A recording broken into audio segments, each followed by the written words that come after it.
Subscribe for the very latest.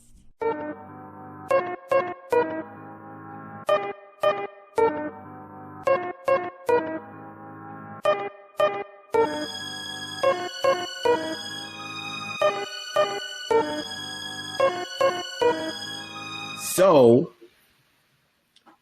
with that being said, we're gonna get into a segment we haven't done in a long time, and we call this Black Excellence. Yes, Black Excellence. You went to work. Did you have Walt to draw that or something?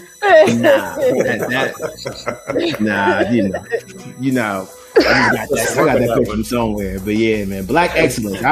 I love Black Excellence, because it's important to, like we were just speaking about people, dying and not getting their flowers. It's important to give people their flowers. Before we start this segment of Black Excellence, I do want to give props to Marla Gibbs. She got her Walk of Fame finally.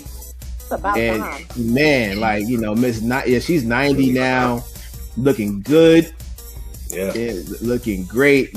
She had I think she had like a little hot flash or something like that. It's like she overheated a little bit out there. It's hot in LA, so LA, man, of course. Yeah, I probably would have overheated myself there. But shout out to Marla Gibbs for getting her star on the Walk of Fame. So with that being said, I'm gonna hand this over to Tay and Jay. They're gonna take over the Black Excellence segment.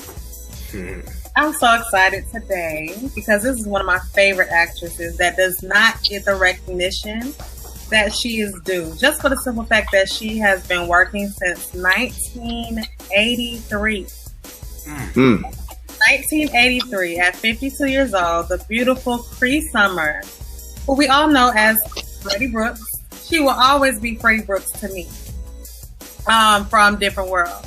But she has such a long line of discography. She is one of the women that does the voiceovers. I don't care what cartoon you're listening to, what voiceover needs to be done. She's somewhere in the mix, from Boondocks to Rugrats to Codename Kids Next Door.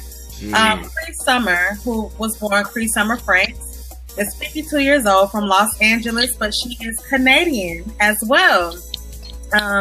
She's a mother of two, a wife. She's also a singer, which is, I did not know that. Mm-hmm. I knew about that one. Yeah. I didn't know that. I didn't know that either. So shout out to Jay for wearing her Hillman shirt, because that's where I know her the best. As Freddie Brooks from Hillman College. She went to Hillman in the show. Let's just give a little background. She was woke before it was okay to be woke. Okay. Freddie was one of her character, stems from a lot of her life. Freddie was an activist with the PETA. She is an animal activist. She is a wildlife activist. She's also a spiritual counselor, which is something I found interesting about her. So she is a musician, actress, cartoonist. She is multi-talented. So Different World started in 1988, and she was casted as the free-spirited Winifred Brooks. During Different World, she also did music with Jasmine Guy and Lenny Kravitz.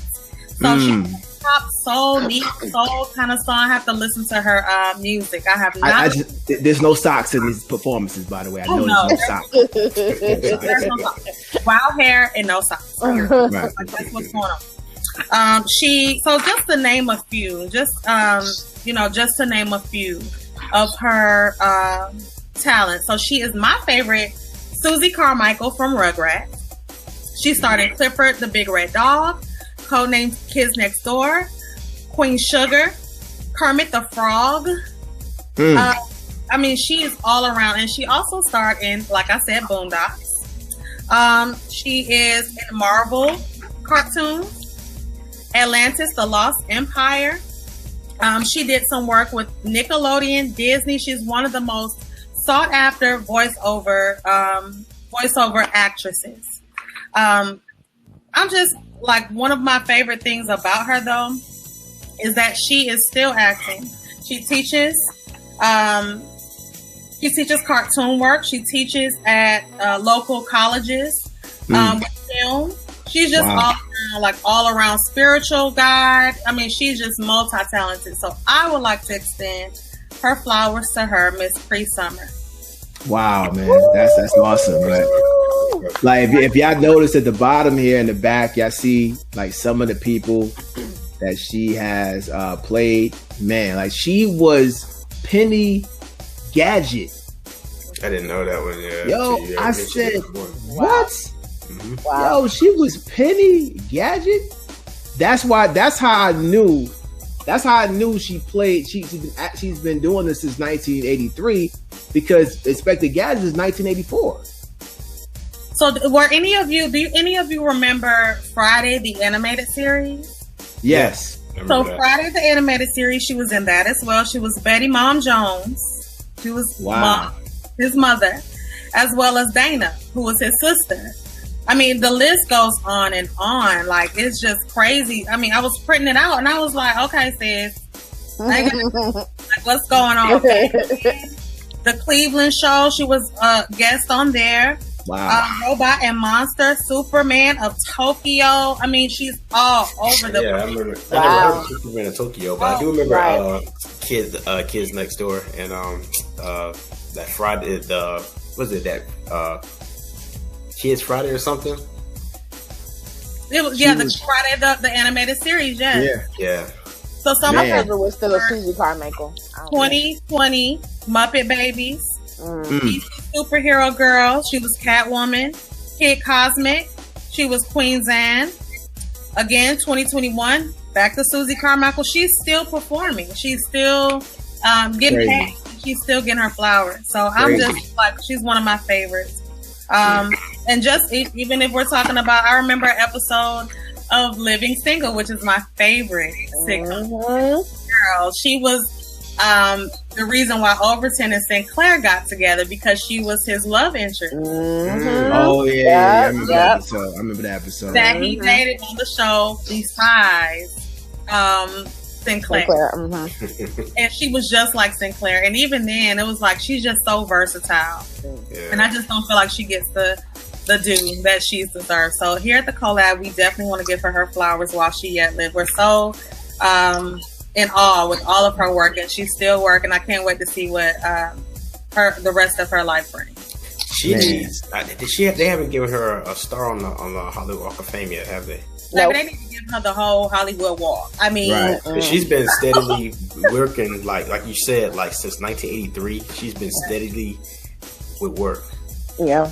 That and see that's the thing. That's the thing about. And see, here's one thing that you have to understand about like being in cartoons. And I found this out about around last year. Like when you play, so it's a skill in being a voiceover to the point where, like if let's say for instance, like if you play two. Let's say you play two characters in one cartoon, right? Your voice fluctuates. For you to play two separate characters, you have to be really, really talented. Yeah. You understand what I'm saying? Yeah. Like, for example, when is it Nia Long? No, Regina King. Yeah. Huey. And she does Riley. Mm-hmm. Yeah. Like, you have to be, your voice fluctuation has to be like on point to play two different characters. The green M&M on the M&M commercials. Yeah, is she? Yeah, man, that girl's phenomenal. I love you, Cree. I always love it when I'm able to recognize her voice and something. I love it. Yeah, so it's like, cause I love that voice. That voice is like, it's iconic to me. It's iconic. It just goes to tell you that she's sought after. Like people are coming to her. Right, statement. Like they do.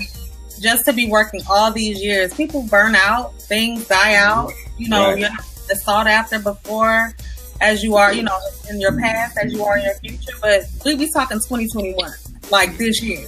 She's still working. Cree, listen, you are an inspiration. You definitely is someone that I will always like. My daughter right now watches. she's 5. She watches A Different World. So we appreciate you being an example for young people still, and you are a great example of Black excellence. We love you. I'm forever gonna be thinking that Walt drew that and then just post it. Yeah, so we definitely we love Cree Summer.